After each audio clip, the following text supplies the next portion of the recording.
All righty, folks, let's continue our talk about money. I like money. I'm pro money. And joining me again today is our buddy, Jeff Runyan. He's the Chief Executive Manager and founder of Runyan Capital.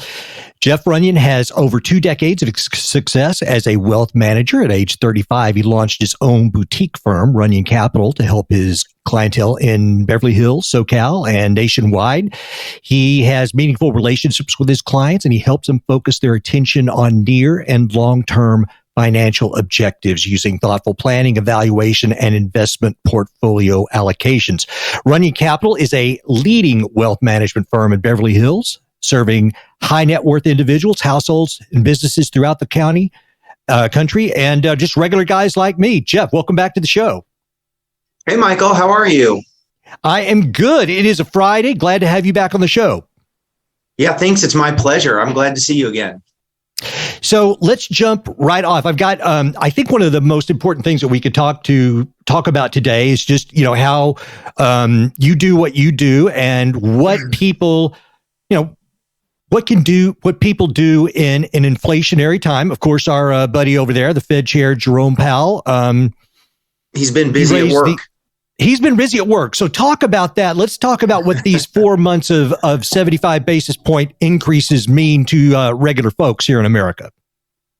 Yeah, at some point, the Federal Reserve Board raising rates does become sort of more relevant and identifiable for every household and business. It's probably 4 or 5 months since you and I had our first conversation, and then a subsequent conversation on the heels of another rate hike. So this would be at least the third hike since we've been in dialogue. And a lot's changed in that time.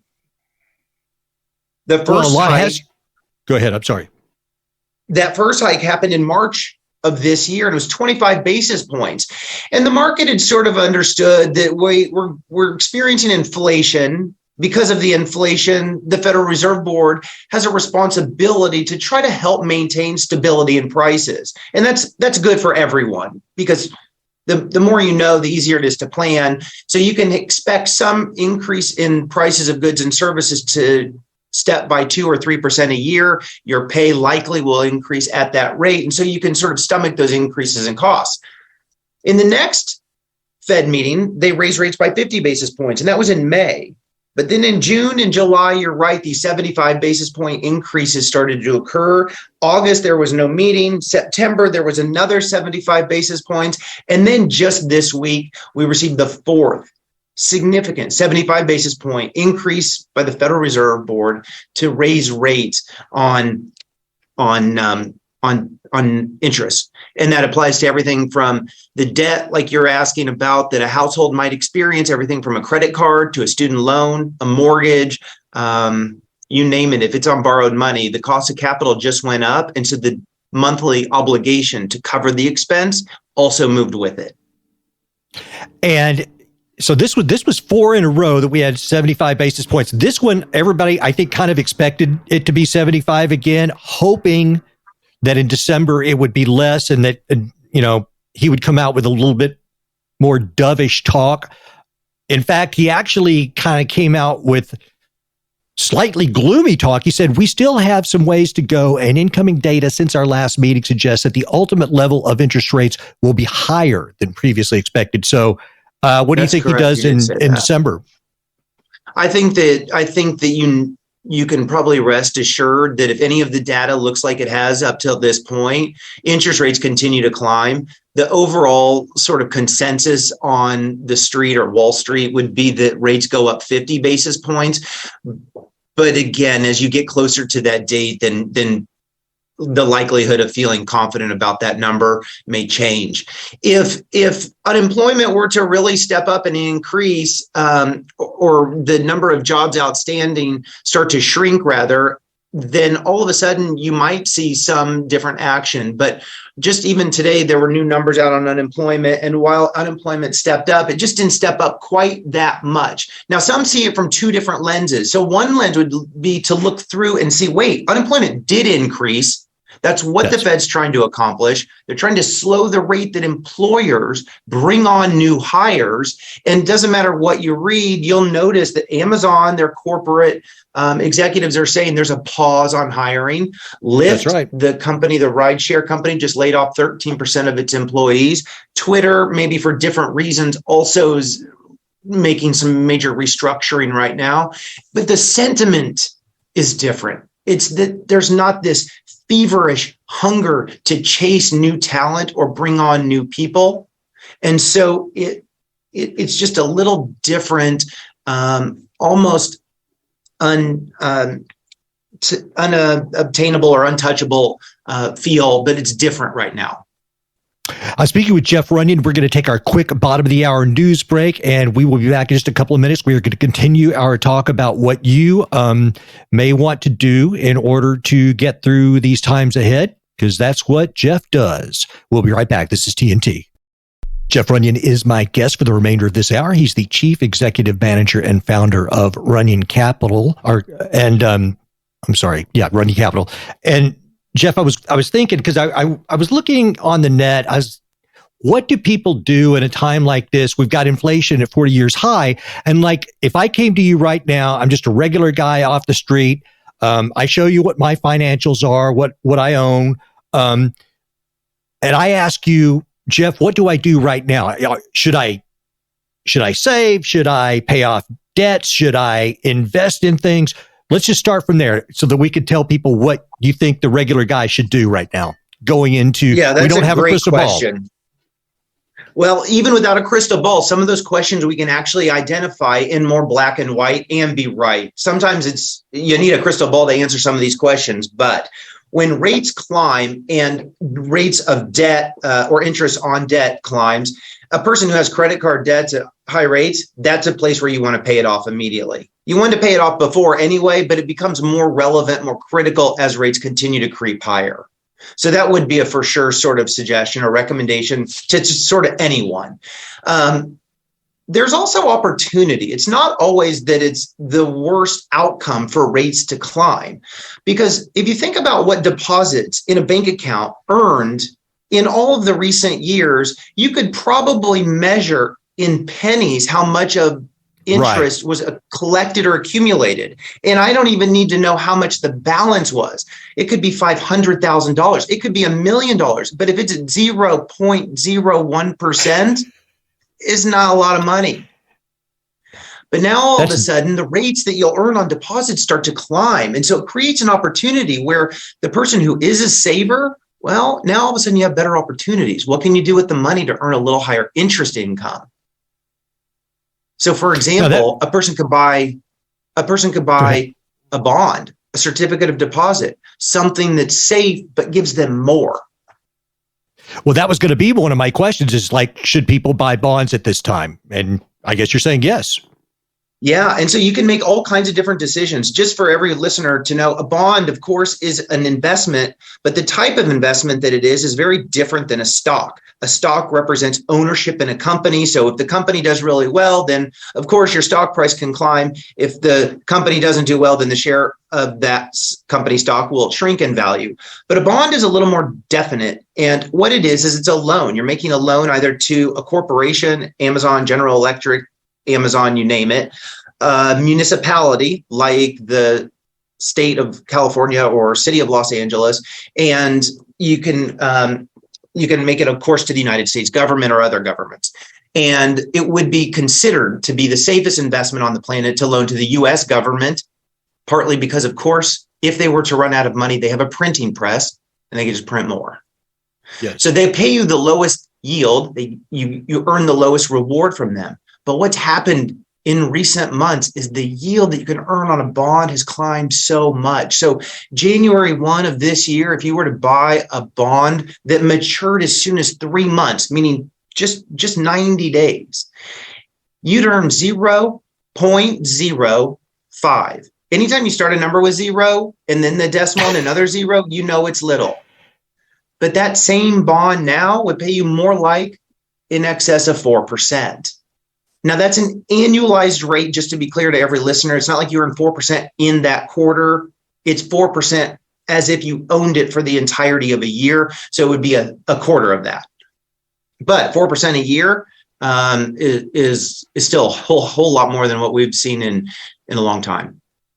Yes, it is. And I wasn't sure how you would answer the question about bonds. So I'm glad to hear that. And yeah, 4% may not sound like a lot, but if it's guaranteed and it's going to happen, hell of a lot better than losing money or making 0.05. Another thing is, I'm sure you have folks come in and you say, well, you know what? You're spending a lot of money. And people might say to me, well, Michael, my fuel costs have gone up. My food costs have gone up. Everything's gone up. How am I going to save money? But we still have to try to save money. Yeah. I try not to tell anybody editorial judgment. They spend a lot of money. I let them tell me if they think so. But I get it. In Los Angeles, you just never know what somebody might say.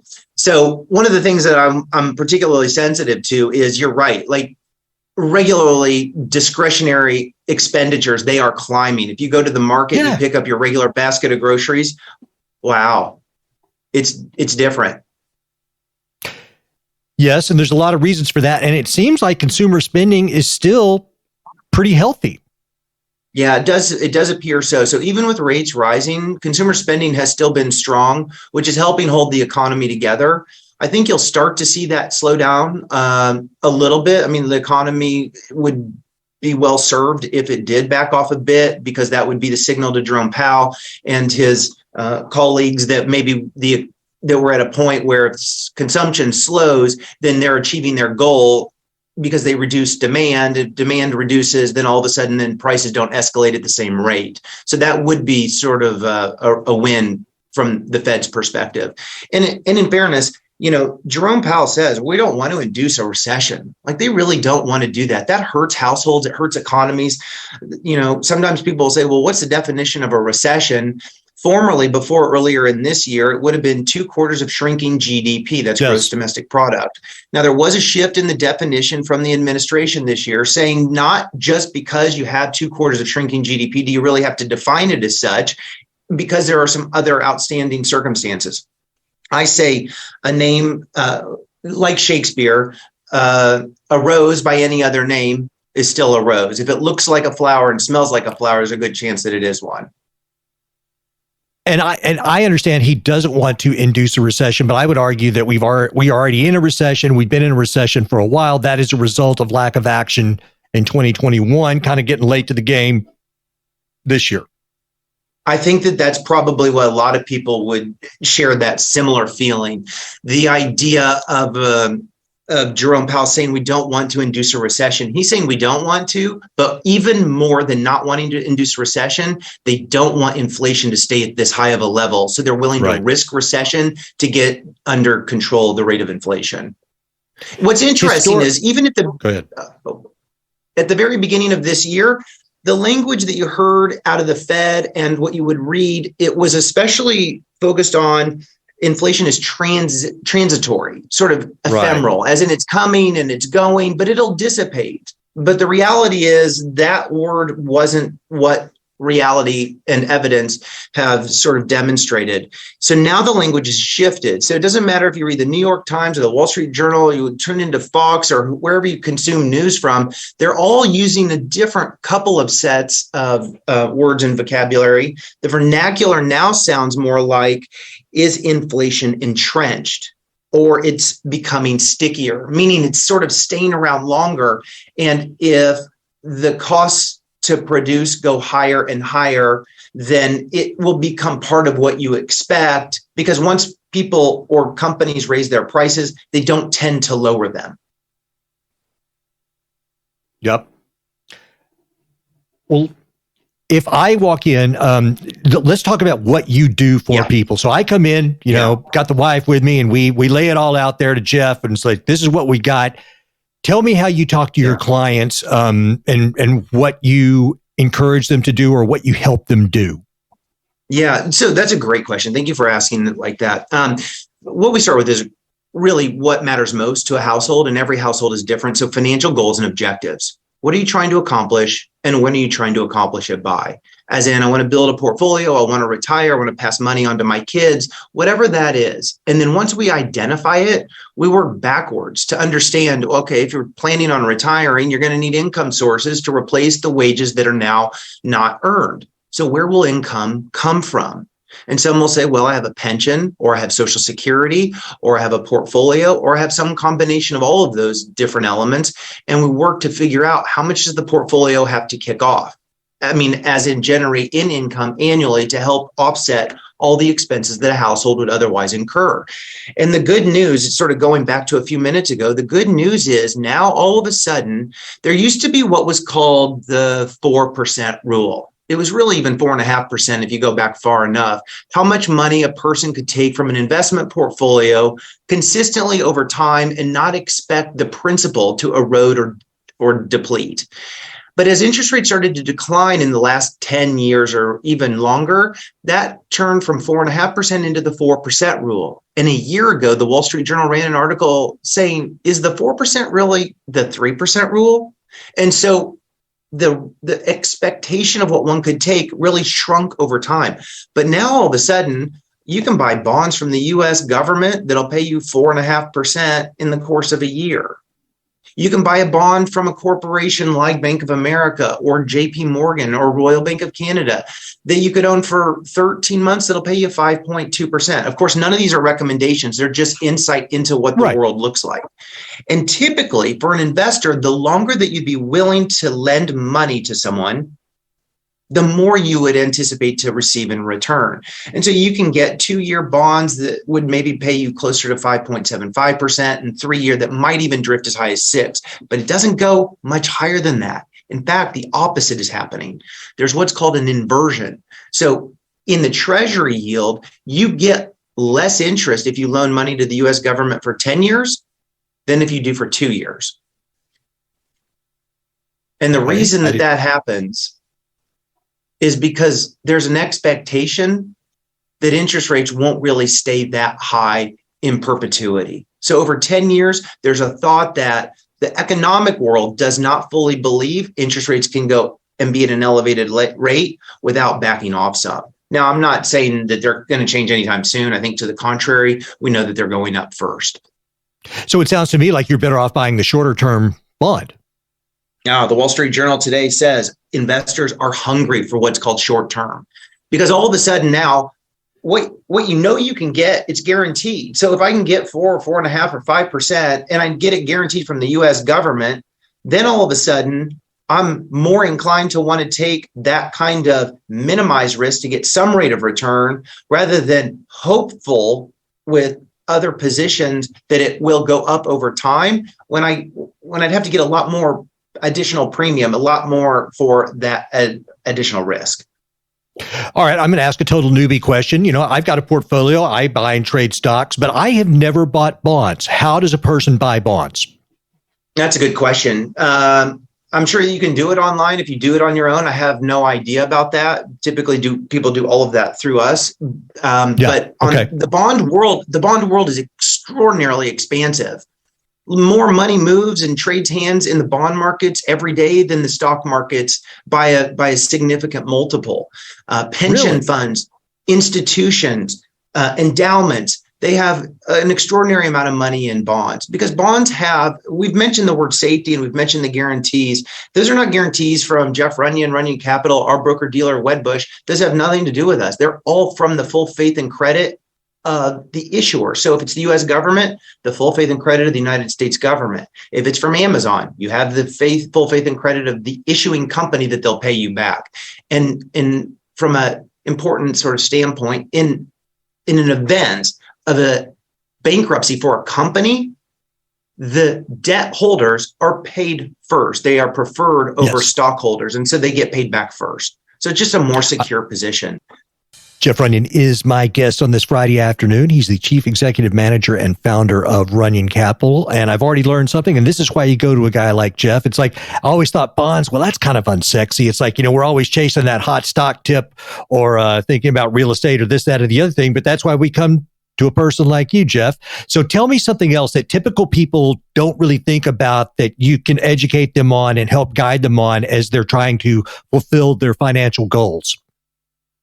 Yeah, good question. I think the bond market's a real interesting space to begin. It actually, the more a person knows about it, the more comfortable they are understanding it. And a lot of times it's just breaking down the language so that it invites more people to understand and participate, because a bond is pretty simple. It's loaning money out. Just like if you borrow money from a bank to buy a car or take out a loan for a mortgage, you're going to pay the people back. And it's really very specific how it's done. Here's your monthly payment. The bank knows to get it. And they know at the end the maturity of the loan. And a bond works the same way, except now you're the bank. So you loan the money, you collect the interest, and you know on a specified date, if it's a 1-year bond, November 4th of 2023, that bond is going to be paid back in full. So that's a really probably good start to, sort of making something that's less talked about more simple. And, a lot of times you're right. It's not the sexiest investment, but they can be home runs, just really a wonderful reward. Because if you can generate income, have safety or more safety with the principal invested, and be able to sleep at night and have peace of mind, those are qualities that make an economic household operate really wonderfully. Because you don't have nervousness and unease, and it's a nice complement to any portfolio. Now, let me just be clear, bond prices this year have gone down also. But if you buy a new bond, you said, what if I just talked to somebody off the street today? Buying a bond today has these higher rates. But imagine if you're a person who bought a bond a year ago and interest rates are so low. If you bought a bond formerly, and let's just say for round numbers, you bought a $100,000 bond, the bond pays 2% in interest, that's $2,000 in a year. And that's a lot better than money sitting in a money market at the time, or a bank account earning 0.03 or whatever number you want to use. But if you buy a bond now and it pays you 5, well, that'd be $5,000 a year. So imagine the listener, if you can buy a bond that pays you $2,000 a year or $5,000 a year, which bond do you want? You want the $5,000 a year. So let me ask you this. Well, go ahead. Well, what that does is it pushes the price that a buyer's willing to pay for that 2% bond, pushes it down. So the person who bought it originally, as long as they hold it to maturity, they get back all of their money. But along the way, until it matures, it's just not as desirable, because I'll buy a higher yielding bond. All right. So we've learned about bonds. What else is kind of some good information for just regular folks out here when we come to you to look at? The other good information or important information in a rising rate environment is, I mentioned paying down credit cards if you had a credit card balance, or any kind of variable rate that might be drifting higher. But if you have a mortgage at what rates were a year or two ago, 2.9, 3, 3.1, 3.2, 3.3, 3.5, I'm not as eager to pay that off. And the reason why is I could take that difference, buy a bond, collect income that exceeds it, and even after tax, still be ahead and have liquidity. That is a good point. And on the other side of that is, like, I was reading this morning trying to get some ideas, and, a person might be looking at this, well, I want to buy more stocks or what have you, but they've got, these credit cards at this particular rate over here. They will make more money by paying off those credit cards than they will likely make in some stock holdings. Yeah, the money they save is more.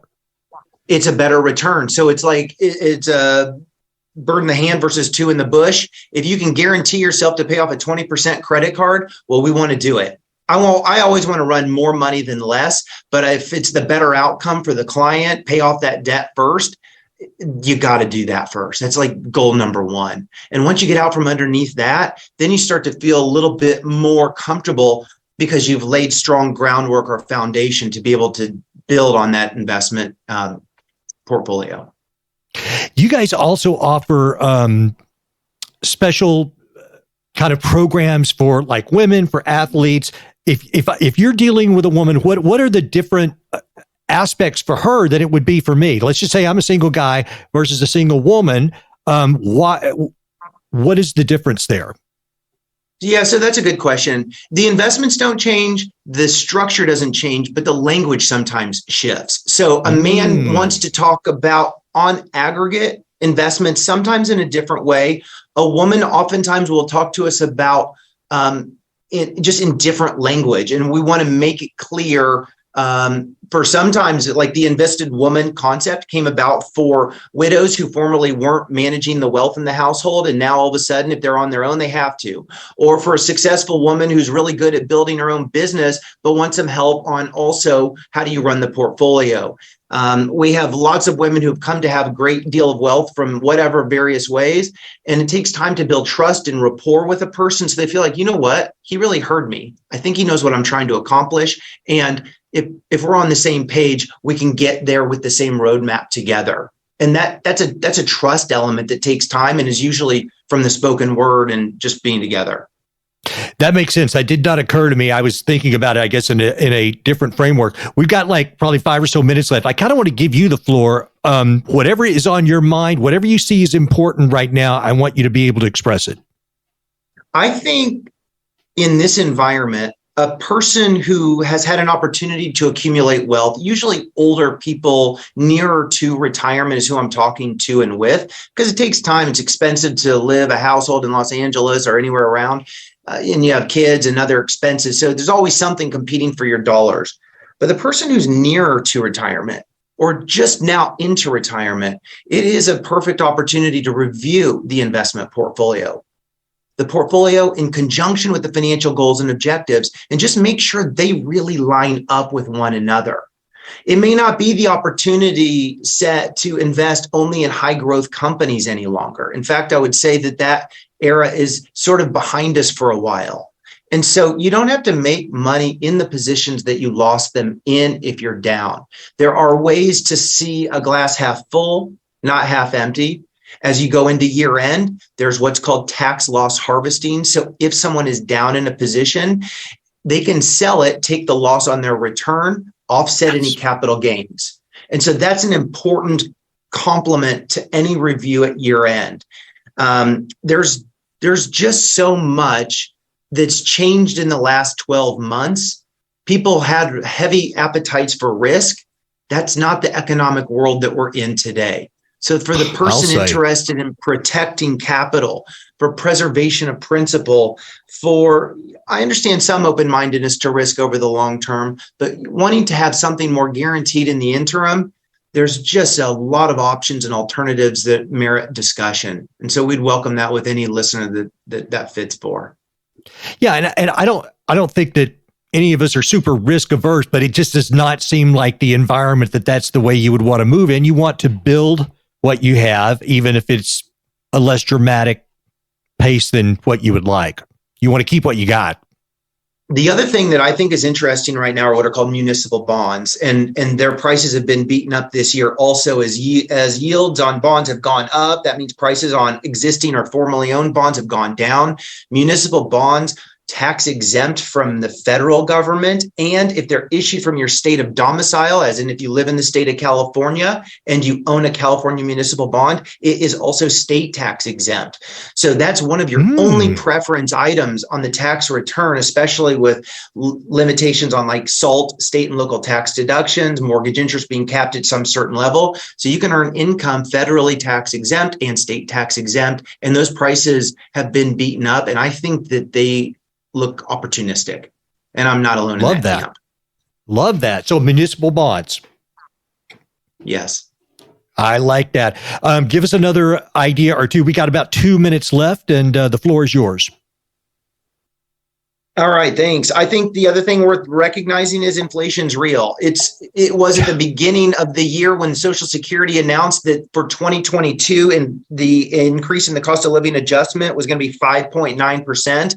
That sort of like knocked people off their heels, couldn't believe that kind of increase. Well, the increase for 2023 is 8.7%. It's the highest since 1981, the year Ronald Reagan took office, when the prime rate reached the highest watermark that it ever hit.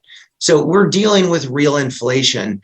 The cost of living adjustments that you're starting to see from Social Security, both what took effect for this year and what will take effect in the few months ahead, they remind you that the costs that you see at the fuel pump, at the grocery store, and everywhere, everyone recognizes that's climbing, and hopefully that'll help offset some of that inconvenience. Yeah, I mean, inflation is definitely real. It is here. We hear, do we go to stagflation? I don't know. We'll have to wait and see what Jerome's going to do in December. If I had to guess, we go at least, 0.5 again. Who knows? I mean, maybe he does another 7.5. But I think you're right. I think what's important to know is for investors on the call, if you're an investor, you now get a higher rate of return from a bond. And so you want to look at those options more realistically. Tax losses at year end, if you can take them and utilize them in a productive way, do it, or at least it merits consideration. Ladies and gentlemen, this has been Jeff Runyan, and you can find his website. It is runyancapital.com. Jeff is the Chief Executive Manager there. His wife, Jenny, also, I believe, works with him there, and they would love to help you out. Jeff, thank you so much for coming on again. I enjoy our conversations. Michael, I do too. I really appreciate the invitation. Thanks for having me.